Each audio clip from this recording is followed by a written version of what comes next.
Sumainyo ang Panginoon. At sumaiyo rin. Ang mabuting balita ng Panginoon ayon kay San Lucas. Papuri sa iyo, Panginoon. Si Maria'y nagmamadaling pumunta sa isang bayan sa kabuluran ng Huda. Pagdating sa bahay ni Zacarias, binati niya si Elizabeth. Nang marinig ni Elizabeth ang bati ni Maria, naggagalaw ang sanggol sa kanyang tiyan.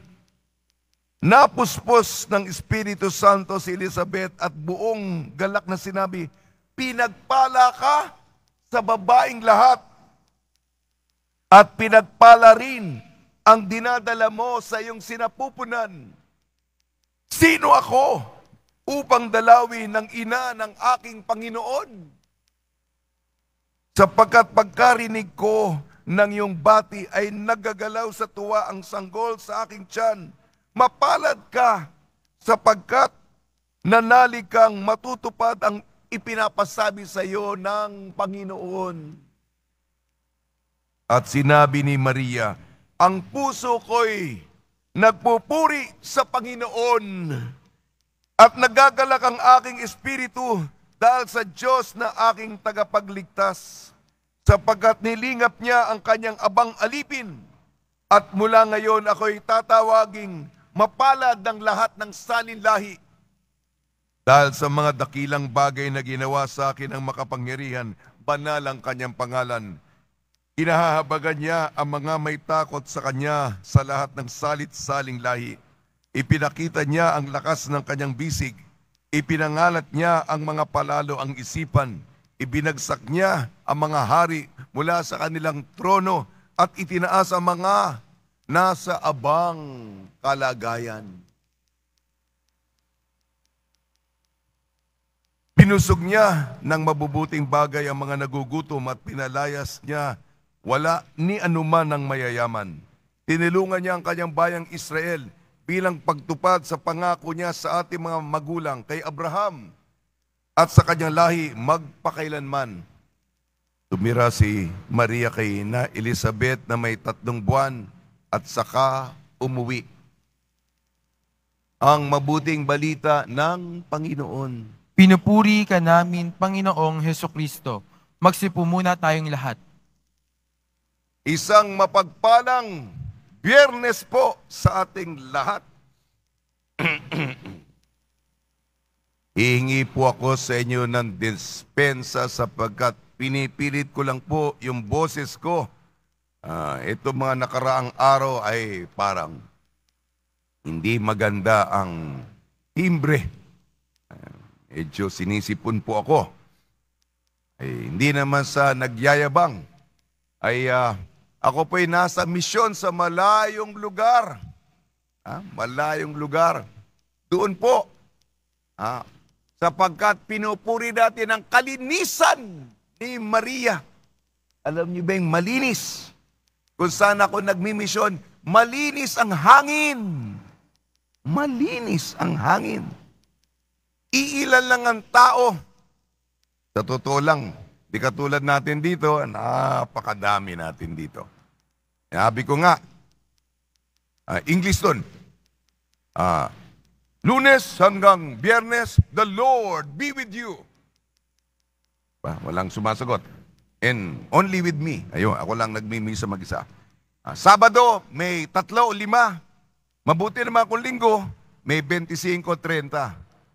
Mas maraming puno di hamak kaysa mga tao doon. Kaya ang hangin, napakasariwa, napakapresko, at walang pumapaypay doon.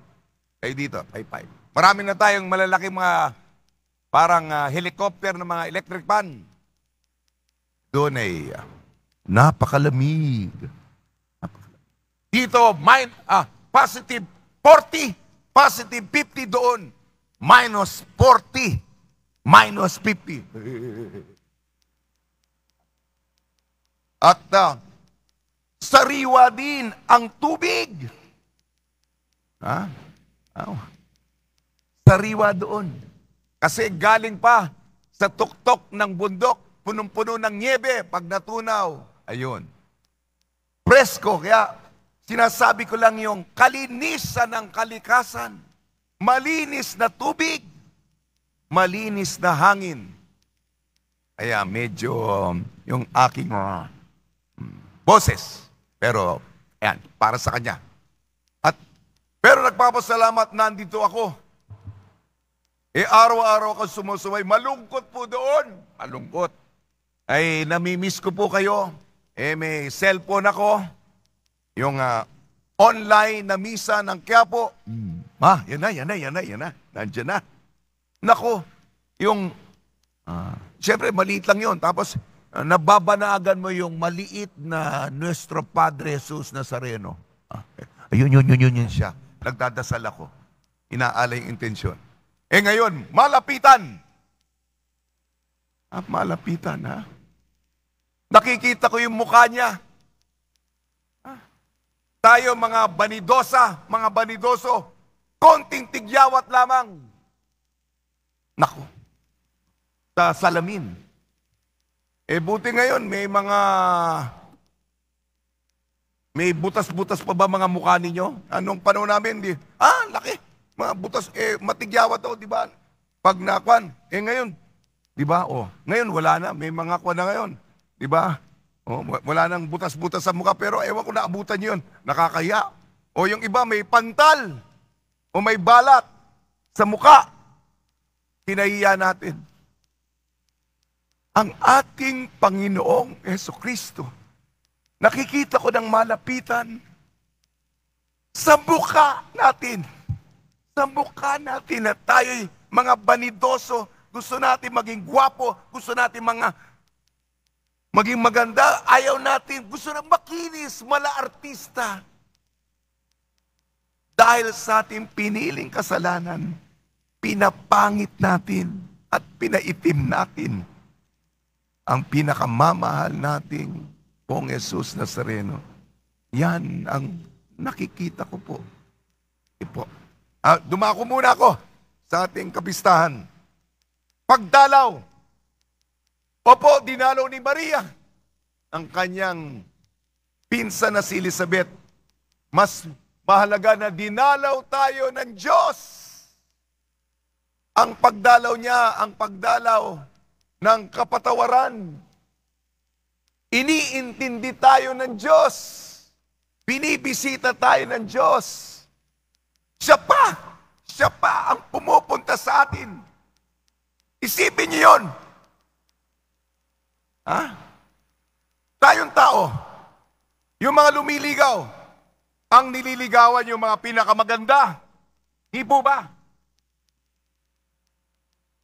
Pupunta ka ba sa pangit? Meron bang magandang babae naliligaw sa pangit na lalaki? Nangyayari ba yan? Hindi. Tayo, kitang-kita ng Diyos ang kapangitan mo. Wala ka matatago. Tinatakpan natin. Nagkukungwari tayo. Magagaling tayo sa pagpepeke. Hindi natin matatago sa Diyos yan. Ang ating pagkapangit natin, kapangitan natin. Ang kagandahan ng Diyos. Hindi lang tayo dinadalaw. Nililigawan pa tayo. At tayo, hindi nag-iisip.